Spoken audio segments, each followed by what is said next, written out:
ಸನ್ಮಾನ್ಯ ಅಧ್ಯಕ್ಷರೇ, ಸನ್ಮಾನ್ಯ ಗೌರವಾನ್ವಿತ ಪ್ರದೀಪ್ ಈಶ್ವರ್ ಅವರು ಮೊನ್ನೆ ಗಲಾಟೆ ನಡೆಯುವಂತಹ ಸಂದರ್ಭದಲ್ಲಿ ಎಲ್ಲರೂ ವೆಲ್ಲಲ್ಲಿದ್ರು, ನಾನು ಇಲ್ಲಿದ್ದೆ. ಆ ಸಂದರ್ಭದಲ್ಲಿ ನಾನು ಕೆಟ್ಟ ಪದ ಉಪಯೋಗ ಮಾಡಿದ್ದೀನಿ ಅಂತ ಅವರು ನನ್ನ ಬಗ್ಗೆ ನಿಮಗೆ ಅವಾಚ್ಯ ಶಬ್ದಗಳು, ಕೆಟ್ಟ ಅಂದ್ರೆ ಅದನ್ನೇ ಅವಾಚ್ಯನೇ ನಿಮ್ಮ ಲೆಕ್ಕದ ಅಂತ ಹೇಳಿದ್ದಾರೆ. ನಾನು ಇಲ್ಲಿ ದಾಖಲೆಗಳನ್ನೆಲ್ಲ ಕೇಳಿದೆ. ನಾನು ದಾಖಲೆಗಳಲ್ಲಿ ನಾನೇ ಇಲ್ಲ, ಇಲ್ಲಿ ಯಾವುದೂ ಇಲ್ಲ. ದಾಖಲೆಗಳಲ್ಲಿ ಯಾವುದು ಕೂಡ ನಾನು ಆ ಥರ ಪದ ಬಳಸಿರೋದು ಇಲ್ಲ. ಬೇಡ ಯಾಕೆ ಪಾಪ, ಅವರು ನಮ್ಮ ಹುಡುಗನೇ, ಅವನು ಆ ಥರದ್ದು ಯಾವುದೂ ಇಲ್ಲಿ ಇಲ್ಲ. ನಾನು ಅದನ್ನು ದಾಖಲೆ ಏನು ಇಲ್ಲ ಅಂತ ಹೇಳಿದ್ದಾರೆ.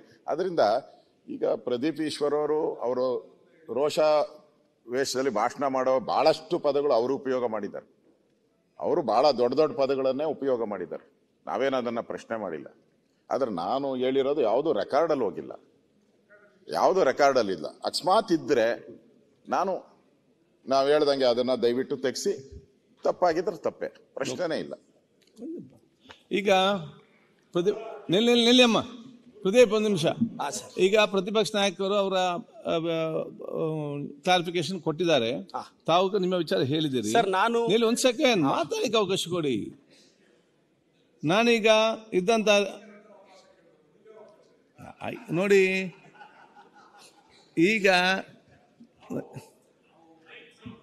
ಮಾತಾಡುವಾಗ ಸ್ಪೀಕರ್ ಹತ್ರ ಅವಕಾಶ ಕೇಳ್ತೀವಿ, ಸ್ಪೀಕರೇ ಮೆಂಬರ್ ಹತ್ರ ಅವಕಾಶ ಕೇಳೋ ಸ್ಥಿತಿ ಬಂದ್ಬಿಟ್ರೆ ಇಲ್ಲ. ನನ್ನ ವಿರೋಧ ಪಕ್ಷದವ್ರು ಈ ಒಂದು ಅಸೆಂಬ್ಲಿ ಒಳಗಡೆ ನಮ್ಗೆ ಈ ಸ್ಥಾನಕ್ಕಿಂತ ಮುಖ್ಯ ಸೌಹಾರ್ದವಾಗಿ ಪ್ರೀತಿಯಿಂದ ಒಂದು ಸಂತೋಷದಿಂದ ನಮ್ಮ ಅಧಿವೇಶನ ನಡೆಸಬೇಕು. ನಮ್ಗೆ ಅದು ಮುಖ್ಯ. ಈಗ ಸ್ಟೇಟಸ್ ಮುಖ್ಯ ಅಲ್ಲ. ಎಲ್ಲಿ ಬೇಕು ಅಲ್ಲಿ ನಾವು ಅದನ್ನು ಸರಿಪಡಿಸಿಕೊಂಡು ಹೋಗಬೇಕು. ಅದಕ್ಕಾಗಿ ಈಗ ತಾವು ತಮ್ಮ ವಿಚಾರ ಹೇಳಿದ್ದೀರಿ, ಕ್ಲಾರಿಫಿಕೇಶನ್ ಪ್ರತಿಮೆ ಕೊಟ್ಟಿದ್ದಾರೆ.